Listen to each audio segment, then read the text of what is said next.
Ladies and gentlemen, this is Scott Pollack, Chief Editor of the Critical Post Chicago, reporting. Welcome to another edition of the Critical Post Chicago Report.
Thanks again for tuning us in, ladies and gentlemen.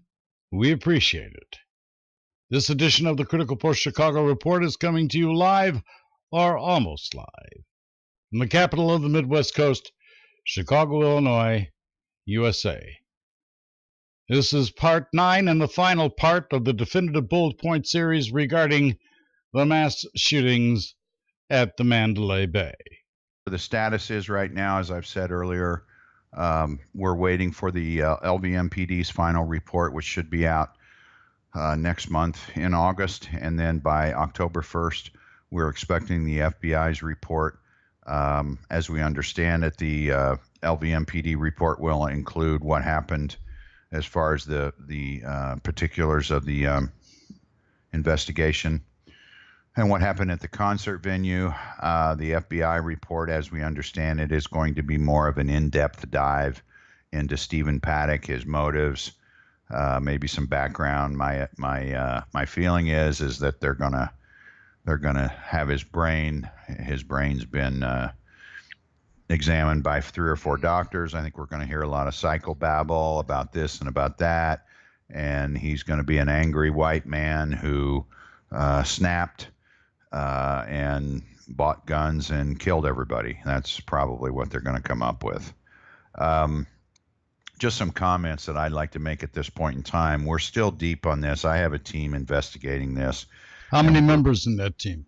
Well, depending on what we're looking at, anywhere from, say, 4 to 6, 7 people at times. It kind of comes and goes depending on what areas that we're looking into, but we're looking into, we're on the weekly releases. We're on those every week.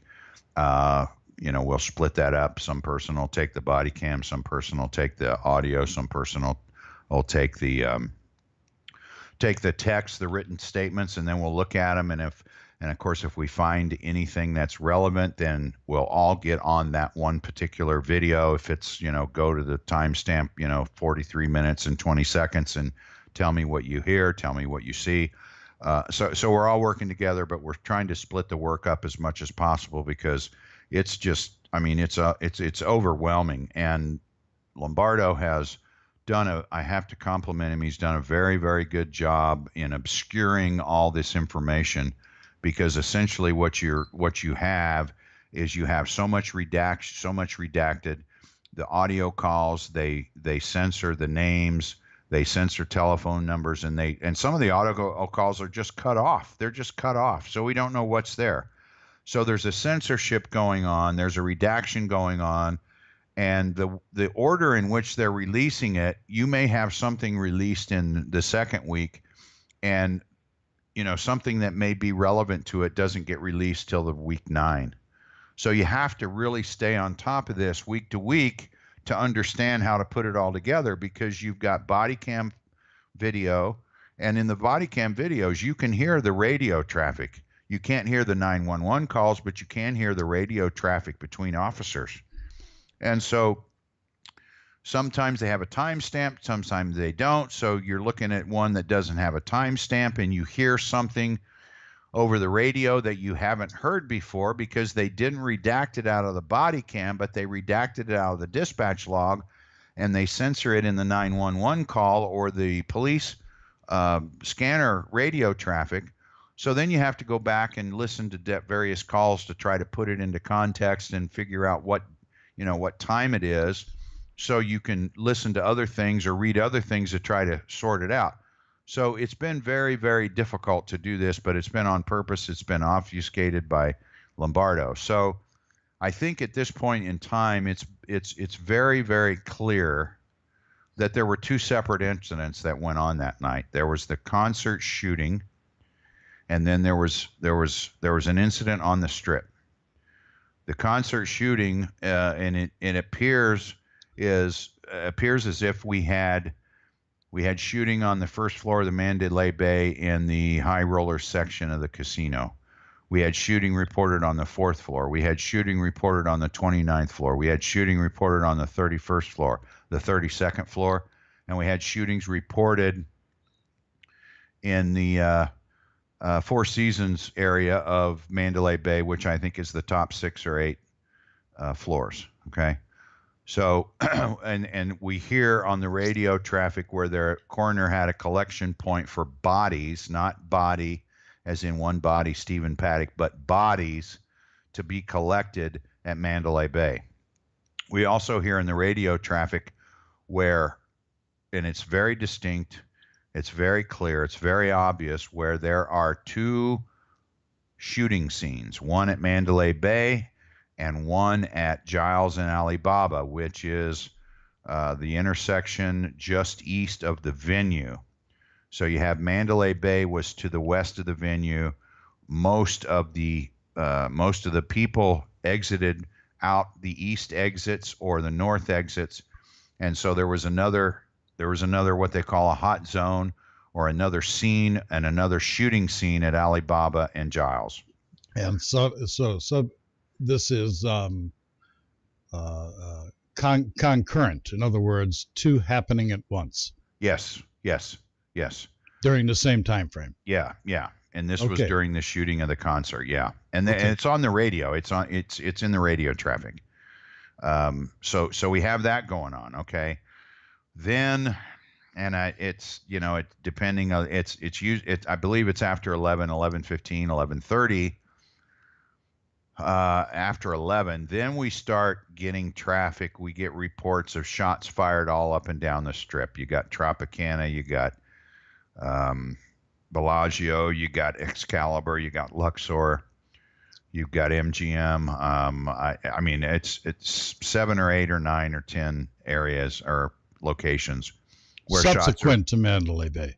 Yeah, and this starts about 11 o'clock. Matter of fact, in the very first body cam videos that were released the very first week, you can hear while these guys are waiting to breach the room, you can hear over the radio where they're saying shots are fired at New York, New York. So that is the first one that I recall, and I'm going to guess that's around 11:05 or 11:10. So you had shots fired reported all up and down the Strip. Now you got all these 911 calls, and you've got them from people who are calling. They're hiding in restrooms. They're hiding in storage rooms. They're hiding in closets. They're hiding anywhere they can, and they're whispering. And that indicates to me that they don't think the shooter is in the 32nd floor of the Mandalay Bay when they're in the Tropicana or they're in the MGM or they're in the Bellagio or they're in New York, New York or Excalibur. Mm-hmm. Okay. So, and there's confirmed radio traffic from Mandalay Bay where they confirm that there are 3 shooters at Mandalay Bay. Confirmed. And they say that word confirmed. Okay. Because initially there's a 20-minute radio call where Mandalay Bay, I believe dispatch calls Mandalay Bay security and they talk to security. And then at some point during that 20-minute conversation, an LVMPD officer shows up and he starts talking to dispatch, giving them information. They report a shooting in the high rollers section, which is the crystal room of the ground floor casino in Mandalay Bay. And they're talking about going to check the video, the surveillance video, to see if they can identify the shooter. Okay, there's witness statements from Mandalay Bay security where they're talking about shootings up in the Four Seasons hotel area, and they're talking about people that they lost them when they didn't know which stairwell the shooters went down after they fired the shots. They're chasing them down the stairwells, but they don't know which stairs they used. And there's just a bunch of information like this. There's reports from Sundance Helicopter, which is a company that takes rides in Las Vegas, where there was not only shots fired at Sundance Helicopter, there were hostages taken. So consequently, the strip was closed. The strip was closed down for 5 hours. I mean, they closed it down. They closed the casinos. They wouldn't let anybody come in. They wouldn't let anybody leave. They herded them all into the conference rooms and the theaters and the great big rooms where they hold conventions and this kind of thing. Got them out of the casinos.